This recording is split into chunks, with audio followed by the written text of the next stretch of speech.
If you're ever in Springfield, Illinois, and you're looking for a great place to eat, we recommend giving Cooper's Hawk a try. We have seen this restaurant for a couple of years and thought it was just a winery, so we never went. When someone told us that it was actually a restaurant, we decided to give it a try, and in this video, we're going to share what we got and what we recommend you try as well. Each table is provided with a starter of freshly baked pretzel bread. We always love it when a restaurant provides bread for the table, and this one is exceptionally good. It's super fluffy like bread, but with the unique flavor of soft pretzels. They somehow managed to get the perfect crispy texture on the outside, while the inside remains light and fluffy. Trust me, it is so good. The butter that they serve with it is whipped, and it isn't too bad, but I do wish that it would have had some salt in it, as it was pretty plain. Overall, this bread is amazing though, and it is a great start to the meal at Cooper's Hawk. If you're gluten sensitive like I am, the gluten-free bread here at Cooper's Hawk is house-made, and let me tell you, it is some of the best gluten-free bread that I've ever been given as a starter for a meal. It was like eating a large dinner roll. It had a great texture to it so that it wasn't super dry like most gluten-free bread is, but you still wanted to add butter to it. I mean, I did slather it in butter. I sat there and ate the entire thing before they brought out my sandwich for my meal, and I enjoyed every bite of it. It was simply delicious. I started with the over-the-border egg rolls for my appetizer. This amazing starter is house-made egg rolls with southwestern chicken, corn, black beans, cilantro, and cheese. It had so many flavors ranging from the fresh chicken and perfectly cooked beans to the corn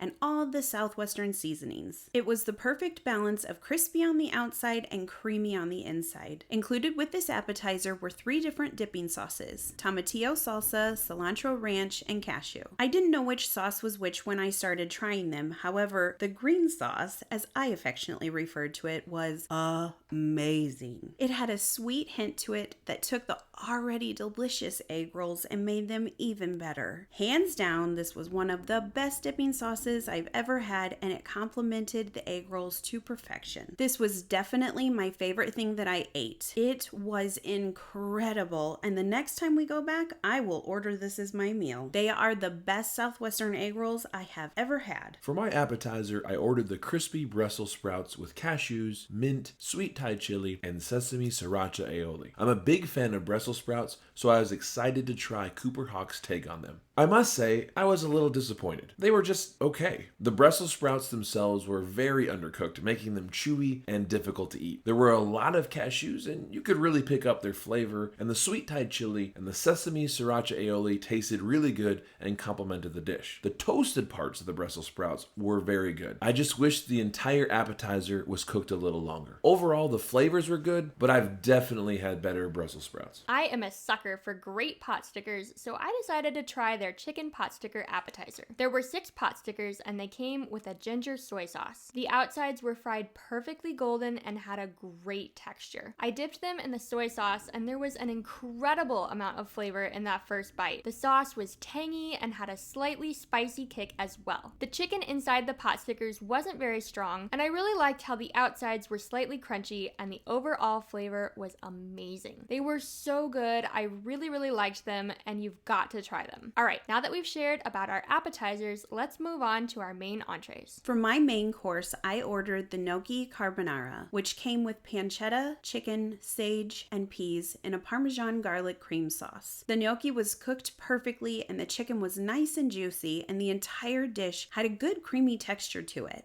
However, the strongest flavor I got from my meal was the sage. It overpowered everything. I don't mind a hint of sage, but I don't want it to be the only flavor I taste. Also, I didn't feel like the peas added anything to the dish, and I did not like them one bit. I didn't really care for my meal, but I think it's just because I ordered poorly. It was by no means bad, it just wasn't as good as I was expecting it to be. I was going to order the pasta, but instead I opted for the cilantro ranch chicken sandwich because it sounded very fresh, and I would get to eat another one of those homemade bread rolls because they used them as the gluten-free buns for all of the sandwiches. This sandwich consists of melted cheddar cheese, applewood smoked bacon, smashed avocado, cilantro ranch, and seasoned mayo. I've had this sandwich once before, and I really did love it the first time, so I decided that I would have it again this time, and I was not disappointed. The chicken was very juicy and perfectly cooked. The bacon was crispy, and the flavor combinations of the avocado, cilantro ranch, and seasoned mayo really tied everything together and created the perfectly flavored sandwich. With my sandwich, I ordered a side of Mary's mashed potatoes since the French fries weren't gluten-free. These potatoes were smooth and buttery, but were pretty thick. The flavors tasted great, but I would have liked to have them be a little less thick and to have had a hint more salt and pepper. That was an easy remedy though for me at the table. Overall, my entree was very tasty and was jam-packed with flavors and was all very well executed. I definitely would eat this again at Cooper's Hawk. I decided to order the chef's recommendation, which was filet medallions with spinach mascarpone ravioli. There was definitely a lot going on in this plate. I decided to try the ravioli first, and my initial thought was how amazing the brown butter cream sauce was. It was so good. That being said though, there were also some flavors that I didn't enjoy as much. There were tomatoes on top, which I found a little bit odd, and the balsamic glaze was pretty strong and was kind of overpowering. I wish it wouldn't have had those two things on it, but the ravioli themselves were still really good. They were cooked well, and the cheese on the inside was delicious. The spinach was definitely more subtle, and I didn't really taste it at all. The next thing I tried was the asparagus and arugula salad. The flavors were really good, and it had a nice shaved Parmesan cheese on top, which helped it a lot. But my main complaint was that the asparagus was uncooked. I am not a fan of raw asparagus, so this wasn't my favorite, but it wasn't too bad, and I did end up eating all of it. The arugula was really good. And then of course, I had the filet medallions. The steak was cooked exactly as I requested, and it was so delicious. The texture was soft, but not melt in my mouth soft. It had a balsamic glaze on top as well, which I wasn't too crazy about, but it also had minced garlic, which added a great flavor. Overall, it was a really nice tender steak, and I would order this entire meal again, but would perhaps request that they leave off the balsamic glaze, and I might request a different side than the asparagus and arugula salad. The steak and the ravioli were both amazing though. For my meal, I ordered the prime chorizo grilled steak, which was a chimichurri rub skirt steak with cilantro lime aioli. It also came with Parmesan fries and oven roasted vegetables on the side. I requested that my steak be cooked medium, and it arrived more of a medium rare, which is still fine with me. There was a great char on the steak, and it had a tremendous flavor. The chimichurri rub was oh so good, and being a skirt steak, it was a little thinner than the thicker prime cuts I usually order, but it was soft and cut like butter. The Parmesan fries were a great complement to the steak. The fries were fried perfectly and had a nice firmness to them without being too crunchy. And thankfully, they were not soggy. No one wants soggy fries for dinner. They had a really good Parmesan flavor, and dipping them in the sauce brought them to a whole nother level. The roasted vegetables had a good seasoning on them, but they were just okay. The star of this dish was definitely the steak, as it should be. This was a good meal, and I would recommend you give it a try. For dessert, I ordered the Reese's ice cream cookie, which was served in a cast iron skillet with vanilla ice cream and peanut butter cups on top. It was so good. The cookie was hot and gooey and soft, and the ice cream melted on top made it even better. It had a chocolate drizzle over the top, which was a nice addition as well. The peanut butter in the cookie itself was a little too subtle for my taste, but the peanut butter cups sprinkled over the top of the cookie helped to make it stronger. My one complaint is that the cookie itself was very salty. I think they were trying to balance the sweet and the salty, but they kind of overdid it on the salty. It was still an amazing dessert though, and I really enjoyed it. To finish off my meal, I went with the s'more budino, a s'mores dessert in a glass with caramel custard, the Lorona chocolate mousse, and a brown butter toasted graham cracker. You may remember from previous videos that I love all things s'mores, and this unique take on the campfire classic did not disappoint. Most desserts based on traditional s'mores often don't remind me of s'mores at all. However, this one did. The marshmallow actually had a toasted marshmallow flavor. The graham cracker was crumbled up and had the consistency of a graham cracker without being flat. And the chocolate mousse tasted great and added a very nice creaminess. I've never had a cold s'mores before, but I would definitely go for it again. For my dessert, I went with the Cooper's Hawk chocolate cake. It came with Valrhona chocolate, hazelnut ganache, and a side of vanilla ice cream. My first bite of this dessert was so good, but unfortunately, the hazelnut ganache tasted like dark chocolate. I personally felt like the ratio of cake to frosting was not balanced, and I was wishing it had more cake and less frosting because the cake was so delicious and moist. I'm not really big on ice cream, but this vanilla ice cream tasted so fresh and was so creamy, it added the perfect light balance to the heavy chocolate. The flavor was so good, but I just wanted more cake. I ordered the flourless chocolate torte with vanilla whipped cream and fresh berries. The cake itself had a very rich dark chocolate flavor, which I loved because dark chocolate is my absolute favorite. The house-made whipped cream was very creamy and helped to balance out the super sweet flavor of the chocolate cake. The raspberry sauce unfortunately didn't have very much flavor to it, but all of the other berries with the chocolate and the whipped cream made for an excellent dessert. Overall, it was a very good dessert, but I liked the flourless chocolate cake at 1818 Chop House much better. We really enjoyed that local steakhouse in Edwardsville, Illinois as well, and you can watch our video about eating there next by clicking here.